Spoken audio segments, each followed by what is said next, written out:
Olá! Visão. Na semana passada, fizemos um programa sobre esse tema, abordando os cuidados que devemos ter para manter a saúde ocular. Hoje, nós vamos dar continuidade a esse debate para falar sobre algumas doenças que podem ocorrer, dentre elas, glaucoma, ceratocone e catarata. Então, convidamos você a fazer parte desse nosso bate-papo, juntamente com os oftalmologistas que estiveram aqui na semana passada exatamente para esclarecer dúvidas sobre essas doenças que podem levar, inclusive, à perda da visão, quando não diagnosticada e não tratada adequadamente. A pressão intraocular é um dos fatores relacionados ao glaucoma. Mas o que é essa pressão? Ela tem relação com a pressão arterial? Quais os primeiros sinais do glaucoma? Como é feito o tratamento? E é possível interromper ou mesmo reverter as lesões provocadas pela doença? Bom, essas são apenas algumas questões que serão debatidas a partir de agora. Aproveite para participar e esclarecer também a sua dúvida. Está no ar Pense Saúde.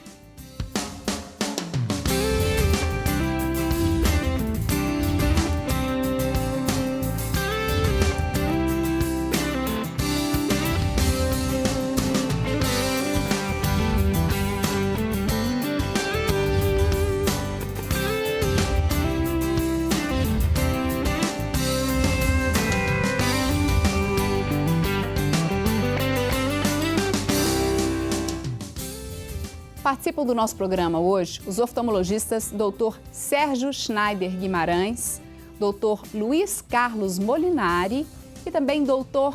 Elias Donato, todos médicos cooperados da Unimed BH.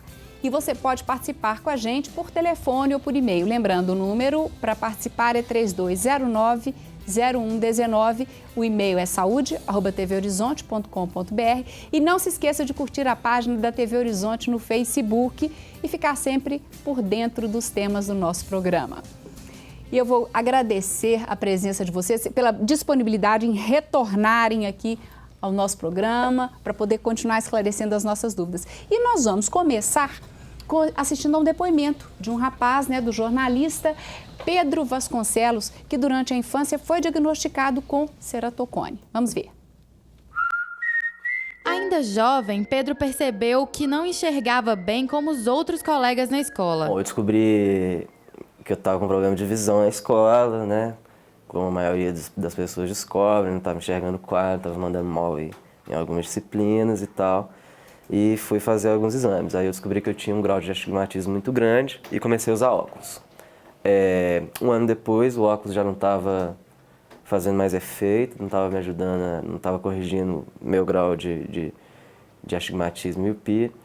Então, o médico suspeitou que pudesse ser ceratocone. Eu comecei a usar lente rígida para corrigir o problema da córnea, que é um problema físico, A córnea, ela fica no formato de um cone, por isso que chama ceratocone. Na minha puberdade, meu ceratocone explodiu, assim, de uma hora para outra. Eu cheguei no grau 5, nos 2 olhos, a lente ficava pulando o olho o tempo inteiro. E são lentes muito caras, eu estava perdendo muita lente, não estava corrigindo meu grau de astigmatismo. Após inúmeras perdas de lentes, Pedro fez o transplante de córnea em um dos olhos. Eu fiz o transplante de córnea em 2010. Fiz o transplante de córnea do olho direito, que era o que estava pior. Nesses 5 anos, o esquerdo evoluiu bastante também. E agora eu estou na fila de transplante pro olho esquerdo.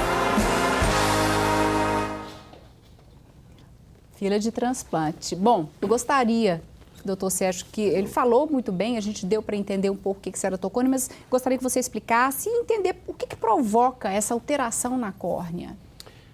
Primeiro, boa noite, Márcia. É um prazer voltar aqui sempre com os colegas, que é um programa que todo mundo comenta muito sobre ele. Então é uma honra para mim estar aqui de novo participando. Nós é que agradecemos sempre. Bom, o ceratocone, ele é a gente chama de ectasia, é um abaulamento exagerado da córnea devido ao afinamento que faz parte desse grupo de ceratocone. A córnea fica fina e a própria pressão intraocular, mesmo normal, aí não tem nada a ver com glaucoma, mas a própria pressão e o ato de coçar os olhos também pode provocar isso. Mas existe o ceratocone genético, em que nós notamos um traço familiar, né? E existe o ceratocone induzido, aquele que as pessoas provocam esse ceratocone. Por Mesmo exemplo, quem não tem, coçando o olho. principalmente coçando os olhos, né? O ato de coçar, ele, principalmente criança, adolescente, né, que a córnea é mais fina, a gente falou um pouquinho sobre isso da última vez, mas o ato de coçar realmente prejudica muito, né? E a córnea, então, ela tem uma anatomia bem irregular, e com o ceratocone, com a córnea fina, ela fica abaulada para frente, né? Nós vamos ter algumas... Depois eu gostaria de ver se tiver alguma imagem aí, a gente vai mostrando, Isso. até para entender, se puder a gente colocar, para entender, existem graus diferentes, ou seja, porque a gente viu aqui, até na reportagem, né, do Pedro, me parece um grau bem elevado. Ali existem, a gente está vendo agora, dá para ver a diferença entre os dois aqui. Vou aproveitar que o senhor está perto aí, o doutor Sérgio, vai mostrar para a gente aqui exatamente isso que você explicou. Pois não. Doutor Sérgio. Então aqui é um olho com a curvatura da córnea normal. Essa curvatura aqui é a curvatura, isso aqui é uma foto de perfil, né? É como se o olho tivesse sido cortado nesse sentido. Então aqui você tem a espessura da córnea aqui fazendo essa curvatura normal. E aqui esse abaulamento que a gente falou. Isso aqui, evidentemente, está bem exagerado para ilustrar melhor. Né? Isso aqui seria um ceratocone gigantesco, né? Uma coisa muito grande. De forma que a córnea ela é a lente mais poderosa do olho. Então, a córnea tem mais ou menos 43 graus. Qualquer irregularidade nessa lente leva a uma distorção muito grande da imagem. E a lente de contato, por ela ser rígida, como o rapaz falou aqui, ela vai fazer com que a córnea tome a forma da lente. Sabe? Então, por isso que ela corrige até um certo grau. Certo. Mas quando fica alto como o dele, nem a lente de contato, ela cai, ele sai falou, do olho, por pulava, causa dessa angulação grande que tem aqui. Né? Essa alteração, doutor Luiz Carlos, ele falou no início que suspeitava-se até de astigmatismo, porque a alteração visual é semelhante à do astigmatismo? Na realidade, você poderia dizer que existe uma distorção da imagem. Então, a luz, ao atravessar a lente que o Sérgio comentou, essa lente sofre, a luz sofre uma difração, quer dizer, um espalhamento dos raios. Se você tiver quanto mais irregular a superfície, que vai enfrentar o raio luminoso para levar a imagem para ser projetada na retina, quanto mais irregular essa córnea, ela vai espalhar esses raios mais. Então, você começa, às vezes, com um astigmatismo, com uma miopia, e você coloca óculos, inicialmente, porque se for jovem, Exato. E não dá uma boa visão, você já começa a suspeitar. Aí você coloca uma lente, se for um menino de 12, 14 anos, dá uma visão boa, mas você tem os exames, né, complementares, você tem a ceratometria, que é a medida do diâmetro da córnea, que você vê disparidades, porque tem um padrão, né? E aí você começa a suspeitar. Quando você faz um outro exame chamado topografia, que você designa melhor vamos dizer, o relevo da córnea, aí você já começa a perceber aquilo. Aí você já comunica aos pais, a primeira coisa, e é uma luta que o Sérgio, todos aqui têm grande experiência nisso, né? A turma principalmente que faz córnea, que faz segmento anterior, é uma luta na adaptação dessas lentes muitas vezes. No início não, mas quando o ceratocone vai evoluindo, o Sérgio comentou, 6 a 10% desses jovens têm a formulação genética. Então, não precisa às vezes tem casos na família, mas você não fica sabendo. Mas você já tem que suspeitar a partir do momento que você não faz uma boa visão, uma boa correção visual com óculos. Mesmo com óculos. Você já tem que lembrar. A gente viu aqui que ele usou lente, mas como parece que o ceratocone dele era bem acentuado, as lentes pulavam para fora e ele até perdia muitas lentes. Acabou optando e entrando na fila e fez uma cirurgia. A cirurgia de transplante de córnea é um dos tratamentos ou o tratamento?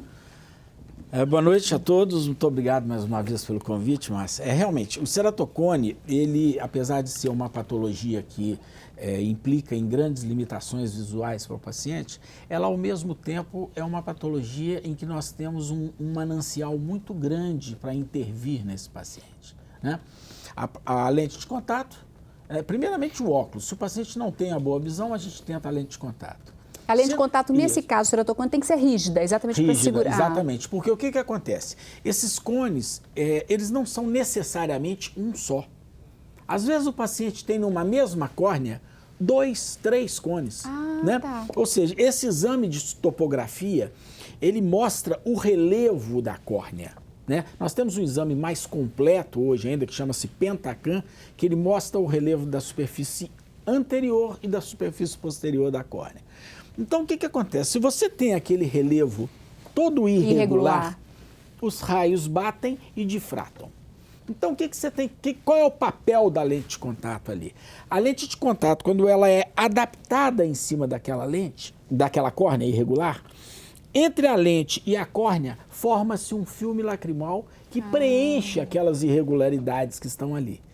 E a face anterior da lente de contato passa a fazer o papel da superfície anterior de uma córnea absolutamente regular. Tá. Com isso, a gente elimina aquelas irregularidades que difratam os raios luminosos.